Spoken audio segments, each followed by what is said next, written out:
Madame, monsieur, bonsoir, ravi de vous retrouver pour l'information sur France 3 Corse via Stella. Comme toujours, on commence par voir ce qui fait la une de l'actualité de ce jeudi 16 décembre. Le variant Omicron ce soir est officiellement sur l'île. 2 cas ont aujourd'hui été confirmés en Corse du Sud. Il s'agit d'un homme et d'une jeune fille avec pour l'instant de légers symptômes dans un état stable, nous dit-on.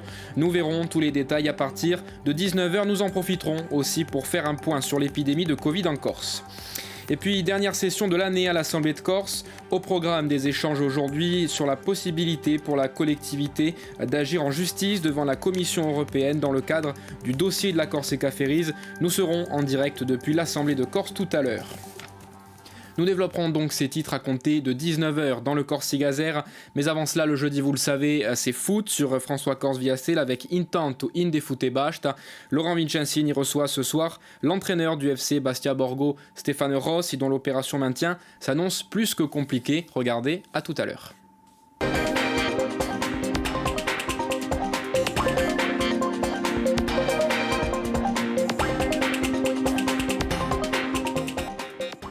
Il a été un joueur au toucher de velours, a entraîné son CAB jusqu'à sa disparition en Ligue 2, est passé par le SCB, Cholet, et désormais en charge de la destinée du FC Bastia Orgue. Bonsoir Stéphane Rossi. Bonsoir Laurent. Ravi de vous accueillir sur ce plateau. Vous êtes en place depuis 4 matchs au FC Bastia Orgue, en national, soit le 3e niveau du foot français, un niveau qui ne cesse d'ailleurs de monter.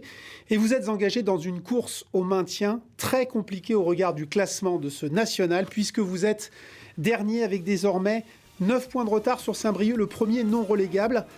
C'est une situation critique. C'est le moins qu'on puisse dire, oui, c'est difficile, mais il reste plus de la moitié des matchs du championnat. La phase allée n'est pas terminée, il faut y croire, même si on sait que la mission est très compliquée, mais il faut tout mettre en œuvre pour sortir de cette spirale le plus rapidement possible. Alors le calendrier ne va pas nous aider parce que là on va recevoir Châteauroux qui est une grosse cylindrée de ce championnat. Puis gros budget. Très gros budget. Entraîné par Mathieu Chabert. Exactement, mais c'est une équipe avec des joueurs qui étaient au niveau supérieur. Certains étaient en Liga même l'année dernière, je pense à Nolan Roux. Donc ça va être un match difficile, mais on sait très bien qu'avant de se positionner en tant que victime, et les matchs, il faut les jouer et jouer crânement sa chance. Et puis ensuite, on va aller à Bourg-en-Bresse, qui a aussi construit un effectif pour monter avec des joueurs confirmés du championnat de national, voire de Ligue 2. Donc ça va être difficile, mais on va s'accrocher, on va tout donner pour pouvoir sortir de là. Ça se jouera après la trêve, puisque vous êtes d'ores et déjà en trêve. Vous, il y a effectivement beaucoup d'écuries avec de très gros budgets. Ce vendredi, à Créteil, l'un de vos concurrents directs, dans ce match, vous avez débuté très bien, et puis vous avez rivalisé, et puis ce but encaissé va un petit peu précipiter tout. Il y aura une expulsion juste avant la mi-temps, et puis tout va finalement vous être contraire. Quand on est entraîneur, on a prise sur ça, sur ces événements contraires? On peut avoir prise, oui. Ensuite, pour en revenir directement au match de Créteil, c'est un match où les événements nous sont contraires. C'est-à-dire qu'on a très bien débuté le match, on a fait une première demi-heure où il n'y avait pas grand-chose à dire. Et là où on doit faire la différence, là où on doit punir l'adversaire, on ne le fait pas, et à contrario, on se fait punir. Donc forcément, quand on est dans des situations comme ça, il faut qu'à un moment donné, on arrive à inverser la tendance. Le travail, c'est sur la confiance essentiellement. Le mental est important chez un footballeur, la confiance de même, mais aujourd'hui, plus que le mental, parce que malgré la situation, j'ai trouvé un effectif qui est réceptif, un effectif qui travaille, donc pas trop impacté par le classement. Mais donc vous y croyez toujours? Bien sûr que j'y crois. On développera tout ça tout à l'heure dans Foot et Basta, le vrai Stéphane Rossi, et je voudrais ouvrir rapidement avec vous un débat plus structurel. Cette semaine, une mission d'information parlementaire sur les droits TV à l'Assemblée nationale. Son rapport était présenté notamment par Cédric Roussel, un député La République En Marche. Alors il propose, entre autres, un match en clair de Ligue 1 notamment, pour rendre le produit foot plus accessible au plus grand nombre, plus attrayant et à terme peut-être plus cher. Ce serait une bonne mesure selon vous? Je pense que C'est une bonne mesure parce que le football, c'est un sport populaire et ça donnerait le moyen à des gens qui n'ont pas la possibilité de s'acheter ou de payer un abonnement, de voir des matchs. En plus, il y aurait une visibilité supplémentaire pour que la Ligue 1 soit de plus en plus attractive, même si elle est au regard du recrutement du Paris Saint-Germain, mais elle le devient en tout cas. Mais ça permettrait à beaucoup de personnes de voir des matchs et même à l'étranger, de voir des matchs en clair, c'est toujours bien. Peut-être le retour donc du foot sur le service public. On ne sait jamais. Mesures contre les violences aussi. On reste sur le structurel. Ce matin, ce jeudi matin, 3 ministres s'étaient réunis. Gérald Darmanin, le ministre de la Justice, la ministre des Sports. Et en est sorti notamment arrêt immédiat si projectile sur arbitre ou joueur. Ça aussi, c'est suffisant à votre avis ? Non. Pour moi, c'est pas suffisant parce qu'une fois que le match est arrêté, qu'est-ce qu'on fait derrière ? Il y a des mesures qui doivent être prises. Il faut anticiper. La première des choses, c'est de pouvoir, à l'intérieur des clubs, discuter avec son public, avec les ultras. Il faut les écouter. Il y a une communication à avoir pour justement les mettre devant leurs responsabilités en disant que le club peut payer sportivement. Et donc, quand on est entraîneur ou joueur, on se bat, on s'entraîne tous les jours pour gagner des matchs et perdre un match comme ça pour un jet de bouteille ou c'est difficile. Oui, c'est compliqué, bien sûr. On continuera ce débat, Stéphane Rossi, tout à l'heure à 20h10 dans Foot et Base. Vous restez avec nous en compagnie de Gédéon Calulu et Hugo Haine. Notre tranche d'info continue.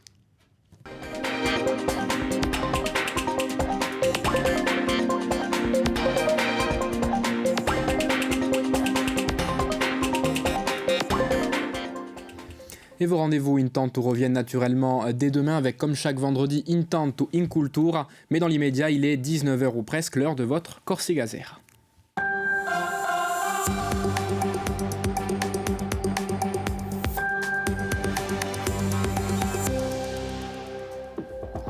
Et à la une de ce Corsica Zera, le variant Omicron est donc ce soir officiellement sur l'île. 2 cas ont aujourd'hui été confirmés en Corse du Sud. Il s'agit d'un homme et d'une jeune fille avec pour l'instant de légers symptômes dans un état stable. Dans le même temps, l'épidémie continue de se propager sur le territoire. Pour en parler, le docteur Serge Pierrat, gastro-entérologue à Ajaccio, est l'invité de ce Corsica Zera. Dernière session de l'année à l'Assemblée de Corse. Au programme des échanges aujourd'hui, la possibilité pour la collectivité d'agir en justice devant la Commission européenne dans le cadre du dossier de la Corsica Ferries. Nous rejoindrons Marc-Antoine Renucci en direct depuis l'Assemblée dans ce journal. Et puis la reprise des tournées dans les villages pour le secours populaire. Ce matin, les bénévoles de l'association étaient dans le Cap Corse et ont distribué une 40aine de paniers repas aux bénéficiaires. Vous verrez qu'ils sont d'ailleurs malheureusement de plus en plus nombreux sur la micro-région. Ça paraissait donc inévitable. Le variant Omicron du coronavirus est ce soir officiellement en Corse. 2 cas ont été détectés en Corse du Sud. C'est ce qu'a annoncé cet après-midi l'Agence régionale de la santé via un communiqué de presse. Et dans le même temps, les chiffres de contamination, eux, continuent de s'affoler sur l'île. On fait le point sur la situation ce soir avec Laura Brunet et Christian Giuliano. Ce n'était plus qu'une question de jours, le variant Omicron est bien arrivé sur l'île. L'Agence régionale de santé l'a annoncé dans un communiqué. Un homme et une jeune fille ont été testés positifs en Corse du Sud. Les 2 patients présentant de légers symptômes disposaient pourtant d'un schéma vaccinal complet. Aucun lien n'est établi entre eux ni avec des personnes revenant d'une zone à risque. Mais alors, sont-ils vraiment des cas isolés ? L'ensemble de nos tests, quand ils sont positifs, sont criblés et chaque fois il y a une suspicion, on les envoie en séquençage. Après, malheureusement, à partir du moment où il y a 2 cas positifs qui en plus ne sont pas liés, à ce moment-là, on peut tout à fait penser qu'il y en a d'autres dans la nature et on risque d'avoir une montée en charge de l'Omicron, mais comme partout en Europe. Une chose est sûre, Delta ou désormais Omicron, la circulation virale ne cesse de s'intensifier, avec un taux d'incidence de 632 pour 100 000 habitants, soit plus 41% par rapport à la semaine passée. Du côté des hospitalisations, les chiffres stagnent. 13 personnes sont en réanimation ou en soins intensifs sur l'ensemble de la Corse. Parmi eux, 86% n'étaient pas vaccinés ou n'avaient pas encore reçu un schéma complet. 10 nouveaux décès ont également été enregistrés, un chiffre en hausse, c'est 4 de plus que la semaine précédente, portant le nombre total à 263 personnes décédées depuis le début de la crise dans l'île. Actuellement, 72,7% des plus de 12 ans sont complètement vaccinés en Corse. Beaucoup comme Margot ont fait le choix de se protéger avant de passer Noël en famille. Pour moi, c'est obligé, oui. beaucoup de personnes doivent se faire vacciner pour protéger les autres. Et si les autres ne se font pas vacciner, essayer de s'isoler quand ils sont en cas contact et ne pas venir en cours. Toujours dans l'optique de freiner la 5e vague, depuis hier, la campagne des 5-11 ans est ouverte. Le vaccin, 3 fois moins dosé, est disponible dans les centres hospitaliers d'Ajaccio et de Bastia sur rendez-vous, uniquement pour les enfants présentant une fragilité ou évoluant dans l'entourage d'une personne vulnérable. À l'approche des fêtes de fin d'année, l'accélération de la vaccination continue de jouer un rôle central dans la stratégie de lutte contre l'épidémie et ses variants. Le variant est donc, ça y est, présent en Corse pendant que l'épidémie continue de se propager. Et pour en parler, le docteur Serge Pirat, gastro-entérologue à Ajaccio, est avec nous sur ce plateau. Bonsoir à vous. Bonsoir. Docteur, vous êtes vous aussi, comme tous les soignants, ou presque mobilisés depuis le début de cette épidémie, particulièrement engagé aussi dans le cadre de la vaccination, notamment du côté du centre de Baleone et du Casone. Ce n'est finalement pas une surprise, on l'a entendu, si ce soir le variant Omicron est officiellement sur l'île. C'est tout à fait dans la logique de la virologie et de l'évolution virale. Il y a des mutations. Le Delta est en train de passer. L'Omicron prend le relais. Probablement derrière l'Omicron, il y en aura d'autres. Il était complètement inévitable, comme vous l'avez dit dans le reportage, que la Corse soit soumise à l'apparition de celui-ci. Comme on l'a dit également dans le reportage, on a 2 cas qui sont 2 cas différents. Ils sont pas du tout cluster, ni l'un ni l'autre. En plus de ça, ils ne revenaient pas de vacances, ils n'ont pas côtoyé non plus de personnes revenant de zone à risque. Ils ont été testés il y a déjà une semaine. Voilà. On peut dire du coup qu'ils ont attrapé le variant ici et que ce variant Omicron circule déjà depuis un moment en Corse. Probablement, et ce qui va dans le sens de l'augmentation de l'incidence que nous avons ces 8 derniers jours sur la Corse, où une augmentation très significative du nombre de cas. Il faut s'attendre dans les jours qui viennent, comme l'a dit le docteur Canaril, avec les séquençages, à retrouver plusieurs cas d'Omicron. Il ne faut pas céder à la panique, c'est une mutation. Il semblerait que sur les premières études qui ressortent de la Grande-Bretagne, notamment sur ces 15 derniers jours où il y a eu une infestation massive par l'Omicron, il y a un caractère extrêmement contagieux, ça c'est clair. Par contre, au niveau de la gravité, aujourd'hui, on ne peut pas tirer de conséquences supplémentaires. Il ne faut pas céder à la panique, et je pense qu'on verra dans les jours qui viennent comment la prise en charge de ces patients doit être faite. L'aspect plus contagieux du variant, c'est ça qui pourrait expliquer entre autres la flambée des contaminations ? Alors, la flambée des contaminations, l'infestation notamment de la population jeune et infantile, qui, on le sait aujourd'hui, on l'a vu avec le Delta sur les 2 derniers mois, a favorisé énormément la propension du virus. Et je pense que l'Omicron, qui semble être encore plus contagieux que le Delta, risque de nous proposer dans les jours qui viennent des taux d'incidence assez élevés. Malgré tout, les 2 cas d'Omicron connus à ce jour en Corse étaient vaccinés, c'est ce que nous apprend l'ARS, en schéma complet. Ils sont d'ailleurs dans un état stable, avec de très légers symptômes, nous dit-on.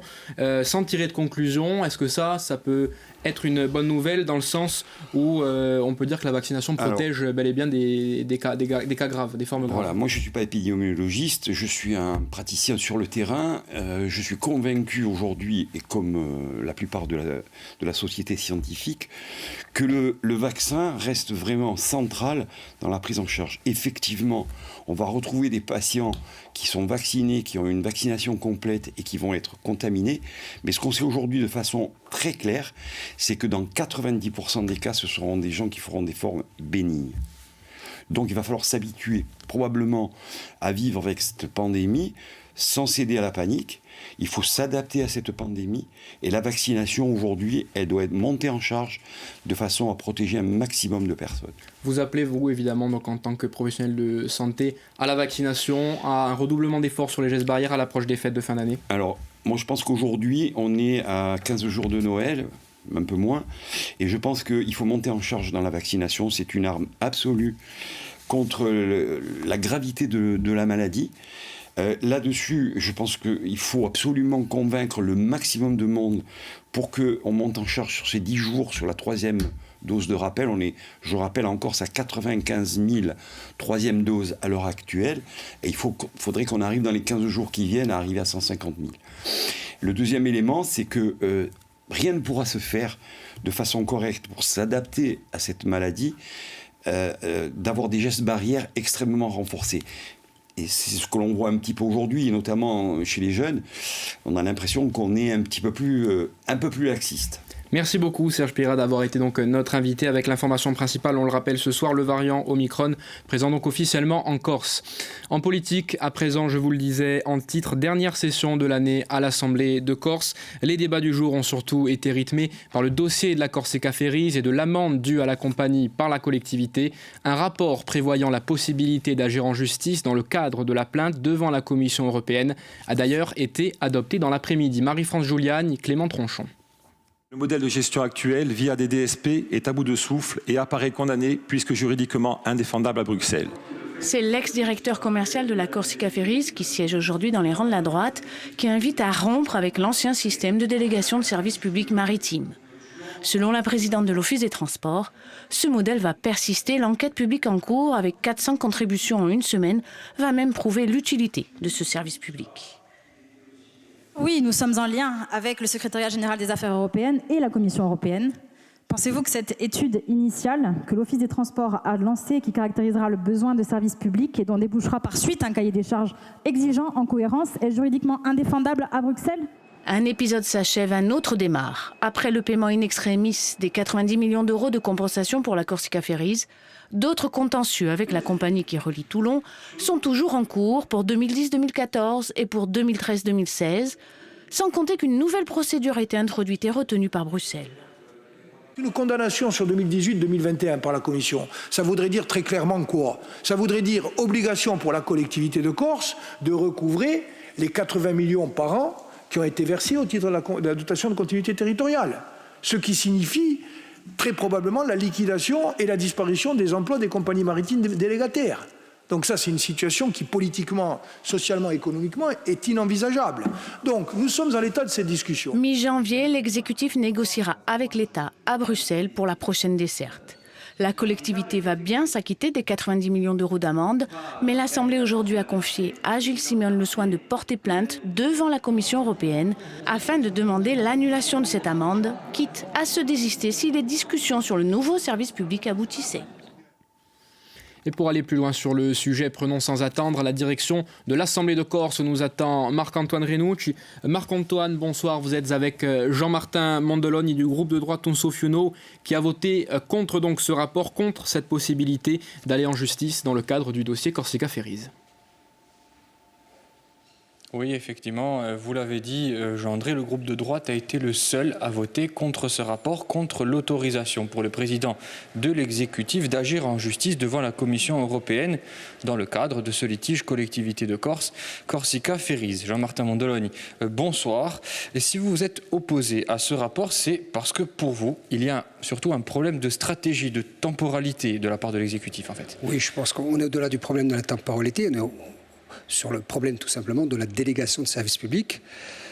Délégation de services publics auquel nous voulons redire notre attachement, que les choses soient claires.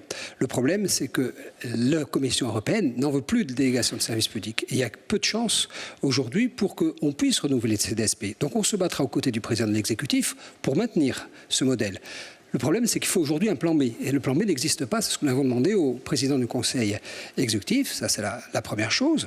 La deuxième chose que je voudrais dire à l'attention de nos téléspectateurs, c'est que tant que ce problème n'est pas réglé, tant que ce qu'on doit aujourd'hui à la Corsica Ferries n'est pas soldé, nous avons un problème, c'est qu'il y a une amende qui court. Et nous avons des pénalités à hauteur de 15 000 euros par jour. 15 000 euros par jour, c'est un demi-million par mois. Ça fait un moment que ça traîne. Donc l'amende initiale, qui était, ce qu'on a appelé l'amende, était de 86 millions d'euros. Aujourd'hui, elle est de 93 millions d'euros. Je pense qu'il est temps, aujourd'hui, plutôt que d'ester en justice et de nouveau offrir des honoraires à des avocats sur un sujet qui est quasi perdu d'avance, même s'il nourrit le droit, je pense que le temps est venu aujourd'hui de mettre un terme à cette séquence qui n'a que trop duré. L'exécutif a quand même dit qu'il se désistera dans ce contentieux si un accord avec l'État est trouvé. Il me semble, enfin je crois comprendre, nous avons tous cru comprendre que la voie d'un accord était aujourd'hui trouvée. Donc je crois qu'aujourd'hui on essaye de marquer des points dans l'opinion. Je pense qu'il faut être responsable sur ce sujet. C'est un sujet qui n'a que trop duré, qui n'a que trop coûté à la collectivité, qu'il faut se pencher aujourd'hui vers un modèle non pas alternatif pour le plaisir d'être alternatif, mais parce que la Commission européenne nous y conduit. Je veux rappeler que nous avons été condamnés sur 2007-2013, nous allons être condamnés sur la DSP qui a couru sur la Jacob, et il faut qu'on se dise les choses. 2011, nous l'avons de nouveau condamné sur l'ère Simeoni. Donc je pense que nous avons aujourd'hui du pain sur la planche pour maintenir un service public de qualité qui soit fiable, qui soit peu coûteux, qui soit au service des Corses, mais qui corresponde aujourd'hui à ce qu'attend la Commission européenne. Et si la DSP peut être un modèle, nous le soutiendrons. En revanche, le temps est venu de se mettre au travail, de réfléchir à un plan alternatif. Alors vous l'avez dit, la Commission européenne, pour vous, ne veut plus du système de délégation de services publics. Est-ce que c'est aussi le cas, bon, on en parle du maritime, mais est-ce que c'est aussi le cas dans l'aérien pour vous? Très probablement, c'est la raison pour laquelle nous voulons consacrer notre énergie à réfléchir à des solutions alternatives qui soient capables aujourd'hui de sauver des emplois, de prendre la dimension sociale de ces bouleversements, de ce que sont des chocs véritablement en termes de dynamique économique, et faire en sorte que le service rendu à l'usager, c'est-à-dire aux Corses, soit au niveau de ce qu'ils sont en droit d'attendre, compte tenu du coût que ça représente et de l'enveloppe qui reste constante aux alentours de 190 millions d'euros. Ça, ce sera une catastrophe au niveau économique, au niveau social. Mais ça se prépare, ça s'anticipe, et je crois qu'aujourd'hui, il ne s'agit pas de dire « nous allons obtenir une DSP ». Bien sûr que nous allons tout faire pour l'obtenir, mais il faut aussi être capable de réfléchir aux voies alternatives au cas où la Commission européenne ou Bruxelles ne nous autorise plus à passer des délégations de services publics. Jean-Martin Mondolani, je vous remercie. Donc la session ce soir se poursuit. Elle se poursuivra aussi au moins jusqu'à demain matin avec notamment un rapport important sur la gestion de l'eau. Eh bien, merci beaucoup Marc-Antoine. Merci aussi à votre invité et à nos équipes, enfin, qui réalisent ce direct. Un mois après les élections à la Chambre des métiers et de l'artisanat de Corse, le tribunal administratif de Bastia étudie aujourd'hui le recours de François-Mario Taviani. Celui-ci était arrivé derrière Jean-Charles Martinet. Il y avait relevé 17 bulletins litigieux. La décision du tribunal administratif devrait être connue en début de semaine prochaine. Comme depuis le début de semaine, la rédaction de France 3 Corse Via Stella vous propose une enquête numérique sur le thème de la drogue en Corse. Ce soir, 4e épisode de notre enquête consacrée à la brigade de gendarmerie de Porto Vecchio sur le front contre la drogue dans la micro-région. C'est un article signé Alain Stromboni que vous pouvez retrouver dès à présent sur notre site internet. Journée de distribution de denrées alimentaires par le Secours populaire de Bastia aujourd'hui. 36 paniers ont été offerts au total et à ce jour, près de 500 familles en bénéficient. Les bénévoles et salariés de l'association se rendent notamment depuis le début de l'année dans le Cap Corse. Noémie Gobron et Frédéric Roche les ont suivis du côté de Cisco. Regardez. Chargement presque terminé. Dans ce fourgon, des denrées alimentaires pour 36 familles. Conserve, petits pois, carottes, légumes, on essaie de varier le colis avec soupe forcément. Depuis janvier dernier, le Secours populaire de Bastia fait étape dans quelques villages du Cap Corse. Il a adapté sa tournée car ici aussi, les besoins sont de plus en plus importants. Le nombre de bénéficiaires a augmenté de 46% en un an. La population est un peu différente d'envie sur l'agglomération bastiaise, ce sont surtout des familles. Alors qu'ici, dans la ruralité, dans le Cap, nous avons affaire surtout à des personnes seules, isolées, comme vous avez vu, la plupart du temps, ce sont des personnes âgées, ayant de toutes petites retraites. Une paupérisation grandissante et surtout silencieuse. Aucun bénéficiaire que nous avons rencontré sur place n'a voulu nous répondre face caméra. C'est Philippe qui est chargé de livrer les colis à Cisco. Il y a beaucoup plus de gens en difficulté que ça, sauf que les gens n'osent pas l'avouer.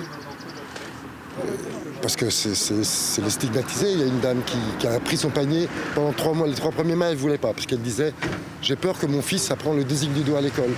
Comme quoi, sa famille est pauvre.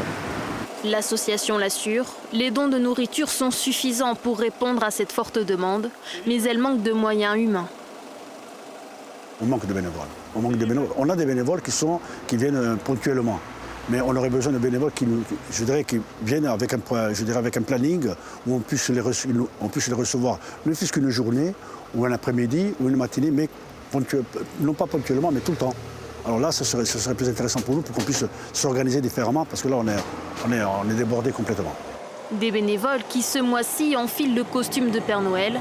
Un bon d'achat de 30 € sera offert à toutes les familles avec enfants. De quoi avoir quelques jouets sous le sapin. C'est une filière peu connue et pourtant c'est l'une des plus dynamiques de l'Université de Corse. La filière informatique organise le Hackathon, son événement annuel. Pendant 2 jours, les étudiants de licence et de master doivent relever 3 défis proposés par des entreprises partenaires. Au-delà du challenge, l'événement est un véritable accélérateur pour l'insertion professionnelle. Le reportage accordé de Paul Salor et de Guillaume Leonetti. Coup d'envoi d'un marathon un peu particulier. La 4e édition du Hackathon de l'Université de Corse se tient en ce moment au Palazzo Nazionale. Destiné aux étudiants de la filière informatique, l'événement est un temps fort de l'année universitaire. C'est un événement qui est organisé pour nos étudiants et pour les entreprises. Donc, on a 3 entreprises partenaires, EDF, Gélismac et Good Barber, qui ont proposé chacune un défi réalisable. Alors réalisable en termes informatiques, ça veut dire prototypable. Donc on code un début d'application qui doit répondre à la problématique proposée par les entreprises. Pendant 36 heures, ces 50 étudiants relèvent le défi. L'occasion de travailler en équipe, mais aussi d'attirer l'œil des entreprises partenaires pour décrocher un stage ou un emploi. On n'a jamais travaillé ensemble. C'est la première fois qu'on travaille ensemble. On travaille avec des gens qu'on ne connaît pas. Donc ça relève d'une difficulté d'une part, mais aussi ça nous apprend à coopérer. Et après, ça nous apporte aussi des possibilités de rencontrer les entreprises, éventuellement de poursuivre plus loin, de discuter avec eux. Donc, moi, par exemple, j'avais fait le défi en L3 de Good Barber. Et ensuite, j'ai continué en faisant une alternance chez eux. Je suis en alternance chez eux cette année. Donc ça nous permet aussi d'aller à la rencontre des entreprises qui proposent des défis, simplement. Et les entreprises ne s'y trompent pas. Parmi les étudiants se trouvent les apprentis de demain. Le hackathon est aussi un moyen de dénicher des talents. Chaque année, nous, dans notre service, on a énormément d'apprentis, parce que c'est vraiment une force qui est très importante chez nous. Et pareil, beaucoup de stagiaires en fin d'études. Donc l'objectif, c'est, comme vous l'avez dit, c'est justement de trouver des nouveaux talents et aussi de participer aussi à la vie de l'université. Le challenge se poursuit à Corté jusqu'à demain après-midi. D'ici là, aucun doute, les cerveaux comme les ordinateurs vont chauffer. Allez, on parle maintenant de culture et de théâtre. Demain soir à 20h30 sera jouée à l'Albor Roi Bastia la pièce La Passion selon Marie, un texte très riche qui aborde les violences faites aux femmes. Et aujourd'hui, la pièce était présentée à des collégiens et à des lycéens bastiais, dont certains avaient d'ailleurs été consultés pendant sa conception. Pierre Nicolas et Daniel Bansard y étaient.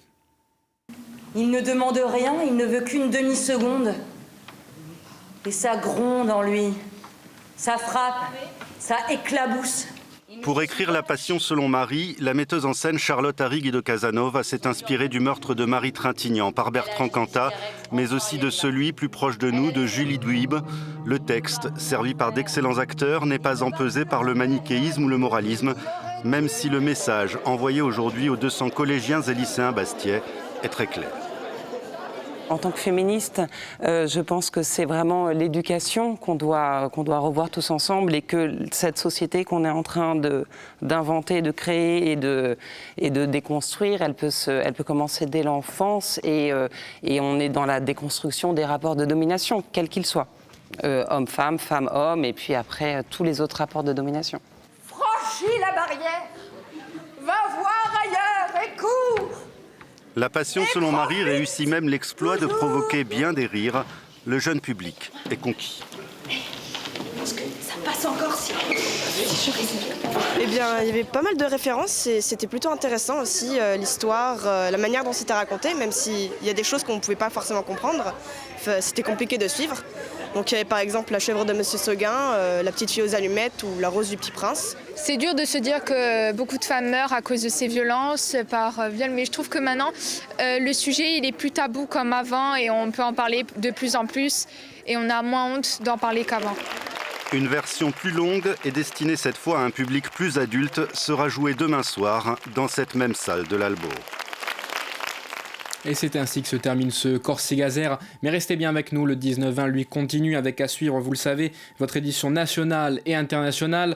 À 20h, un dernier point sur l'information insulaire avec Frédéric Danesi en langue corse. Puis foot et bacht avec Laurent Vincensini qui reçoit ce soir Stéphane Ross, l'entraîneur du FC Bastia Borgo, englué à la dernière place du championnat de national. Buonasera a tutti, dans ta France 3 Corse via Stella et après tout.